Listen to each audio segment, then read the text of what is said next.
10 मार्च दिन सोमवार दोपहर का समय था और इसी समय शीतल की सहेली दीक्षा घर आती है।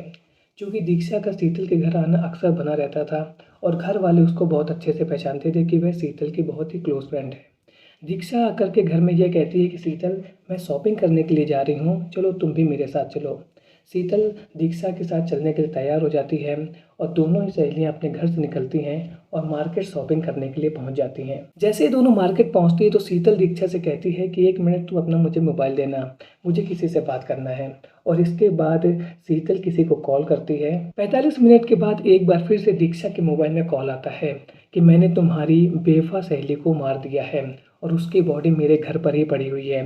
जैसे ही ये बात दीक्षा सुनती है उसके होश उड़ जाते हैं और वो इमीडिएट शीतल के पापा को इन्फॉर्म करती है।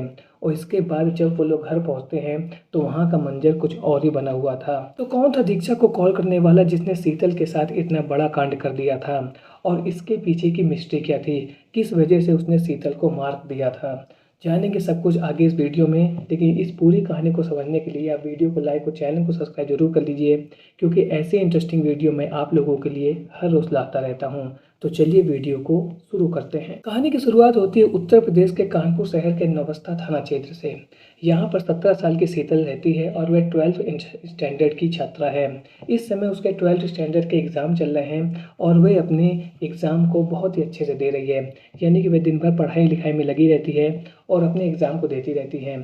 इस प्रकार का सिनेरियो उसने अपने पेरेंट्स के सामने बना रखा था, लेकिन पीठ पीछे क्या हो रहा था इसके बारे में उसके परिवार वालों को कुछ भी पता नहीं था। घर वालों को यही मालूम था कि शीतल के पास कोई भी मोबाइल नहीं है, यानी कि वो किसी से ना तो बातचीत करती है और उसका घर में माहौल, उसका घर में कैरेक्टर ऐसा था कि सब लोग उसको यही मानते थे कि वह बहुत ही सीधी सादी लड़की है और पढ़ाई लिखाई में ही बिजी रहती है और दूसरे कामकाज में या दूसरे चक्कर में वो कभी नहीं पड़ती है।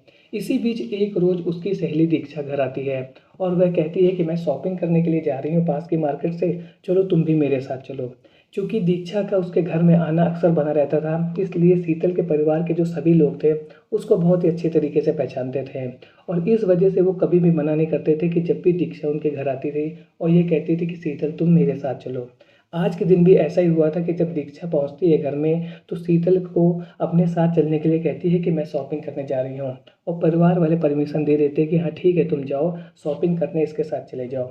जैसे ही दोनों मार्केट पहुँचते हैं तो शीतल दीक्षा से कहती है कि 1 मिनट तुम अपना मोबाइल देना, मुझे किसी को कॉल करना है। शीतल झट से दीक्षा के मोबाइल से अपने दोस्त शिवम को कॉल करती है और जैसे ही कॉल शिवम के पास जाता है, शिवम वहाँ पर अपनी बाइक से पहुँच जाता है और इसके बाद शीतल उसके साथ बैठ करके चली जाती है और दीक्षा से कहती है कि मैं कुछ मिनटों में, यानी कि आधा घंटा 45 मिनट में आ जाऊँगी, तब तक तुम अपनी शॉपिंग कर लो।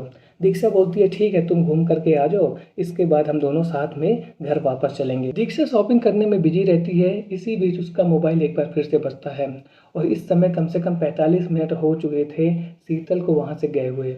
जैसे ही दीक्षा अपना मोबाइल उठाती है, दूसरी ओर से शिवम बोल रहा था और शिवम यह कहता है कि मैंने तुम्हारी बेवफा सहेली को मार दिया है और उसकी बॉडी घर पर ही पड़ी हुई है, तुम आ जाओ और इसकी बॉडी को ले करके चली जाओ। जैसे ही यह बात दीक्षा सुनती है उसके होश उड़ जाते हैं और उसको यह लगता है कि अब मैं करूँ तो क्या करूँ।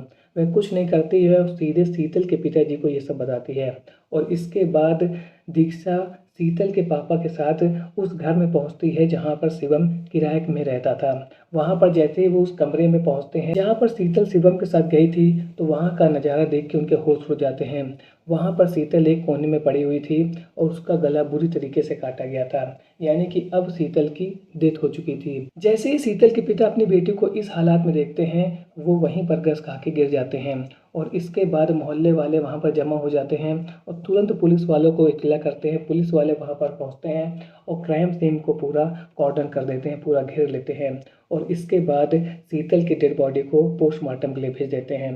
अब तो ये पुलिस को बिल्कुल ही क्लियर हो गया था कि शीतल यहाँ पर कैसे आई है। वो सब पूरी कहानी उसकी सहेली दीक्षा बता देती है कि शीतल ने मेरे मोबाइल से फ़ोन किया था शिवम को, शिवम के साथ ही शीतल यहाँ पर आई थी और इसके बाद ही सब कुछ कांड हो गया।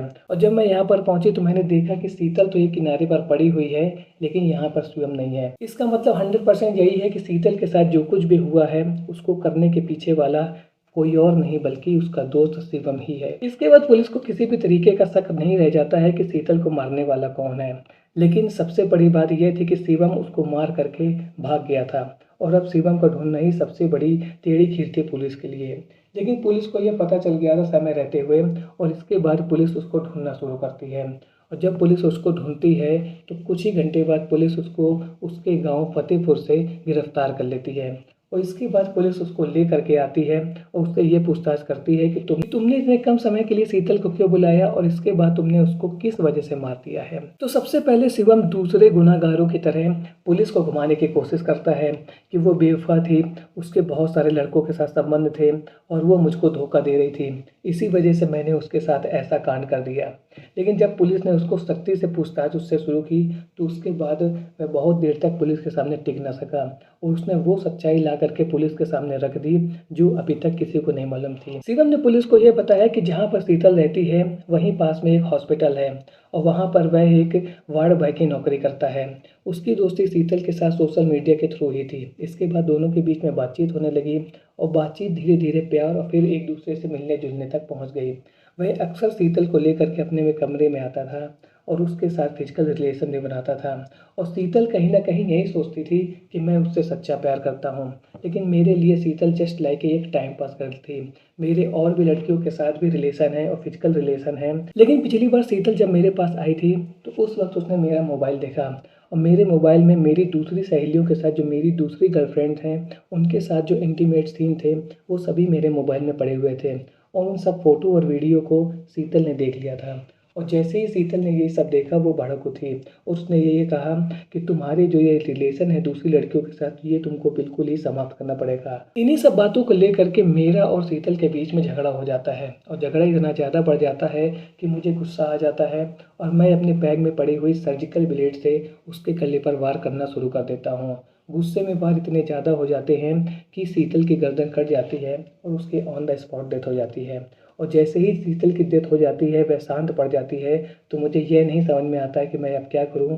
इसके बाद मैं उसकी सहेली दीक्षा को कॉल करता हूं और वहां से भाग जाता हूं। इसके बाद पुलिस ने शिवम से आके यह पूछा कि इतनी सी छोटी सी बात के लिए तुमने उस लड़की का कत्ल क्यों कर दिया।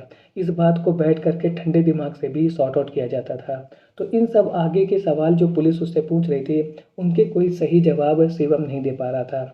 तो इस तरीके से यही लग रहा है कि जब उनके बीच में झगड़ा हुआ तो उस समय शिवम को कुछ इतना ज़्यादा गुस्सा आ गया कि उस गुस्से में आकर के ही उसने इतना बड़ा कांड कर दिया। लेकिन जब उसने इतना बड़ा कांड कर दिया तो उसके बाद अब उसको ये समझ में नहीं आया कि मैं क्या करूं। तो उसने उसकी सहेली को कॉल किया और फिर वहां से भाग गया। तो इस केस में देखा जाए कि आनन फानन में और गुस्सा के चलते जो इंस्टेंट ऑफ गुस्सा होता है जहाँ पर आदमी कुछ भी करने को तैयार हो जाता है उसी स्थिति में पहुँचने के बाद ही शिवम ने इतना बड़ा कांड कर दिया। क्योंकि वह पुलिस वालों से लगातार कह रहा था कि उसका कोई भी इरादा नहीं था शीतल को मारने का और ये सब आपसी झगड़े के दौरान गुस्से की वजह से ही हो गया। बाद में पुलिस ने उसको गिरफ्तार कर लिया है और उसको जेल भेज दिया है। अब इस पूरी घटना को सुनने के बाद हमें जिन बातों पर ध्यान देना बहुत ज़्यादा ज़रूरी है वो बातें ये हैं कि वह जिस मकान में यानी कि शिवम जिस मकान में किराए में रहता था उस मकान के मकान मालिक का जो लड़का था वो अक्सर ये कहता था कि मेरे घर में मुंह बांध करके लड़कियां आती रहती थी और मैं इस बात का हमेशा विरोध करता था और अपनी माँ से कहता था कि यह बिल्कुल भी तरीका सही नहीं है कि ये लड़कियां मुंह बांध करके आती हैं और घर से चली जाती हैं। और ये पहली बार नहीं हुआ था कि जब शीतल के साथ ऐसी घटना हुई है। इससे पहले भी बहुत सारी लड़कियां आती रहती थी और वो घर से जाती रहती थी और मैं इस बात को लेकर के अपनी माँ से लड़ाई करता रहता था कि कहीं ना कहीं एक दिन वैसा कांड हो जाएगा जो हम लोगों से संभाले नहीं संभलेगा। लेकिन इसके बाद भी जो मेरी माँ है वो बात को मानने को तैयार नहीं थी और एक दिन ऐसा आ गया इतना बड़ा कांड हो गया। दूसरी बात समझने वाली यह है कि आजकल लड़कियां सोशल मीडिया के थ्रू किसी के भी चक्कर में आ जाती हैं, किसी से भी प्यार कर बैठती हैं और उनके साथ फिजिकल रिलेशन बना लेती हैं। लेकिन उनको उसके बैकग्राउंड के बारे में बिल्कुल भी नॉलेज नहीं होता है। ये इंस्टेंट ऑफ लॉ के चक्कर में इतने बड़े कांड हो जाते हैं और जिसको झेल पाना एक आम आदमी के लिए बहुत बड़ी बात हो जाती है। इसलिए मेरी सभी महिलाओं और बहनों से यही रिक्वेस्ट है कि आप सोशल मीडिया साइट में किसी भी अजनबी से फ्रेंड रिक्वेस्ट या फ्रेंडशिप करने से पहले 10 बार ज़रूर सोचें कि उस व्यक्ति के बारे में आप अच्छी तरह से जानते हैं कि नहीं जानते हैं। जब तक आप उसके बारे में नहीं जानते हैं तब तक रिलेशन को आप आगे ना बढ़ाइए, क्योंकि आगे चल कर के इस तरीके की घटना से होने से अच्छा है कि हम पहले ही उसका बचाव कर लें। आज का वीडियो आपको कैसा लगा कमेंट सेक्शन में ज़रूर बताएं। मिलता हूँ ऐसे एक और नए इंटरेस्टिंग वीडियो में, तब तक के लिए थैंक्स फॉर वॉचिंग।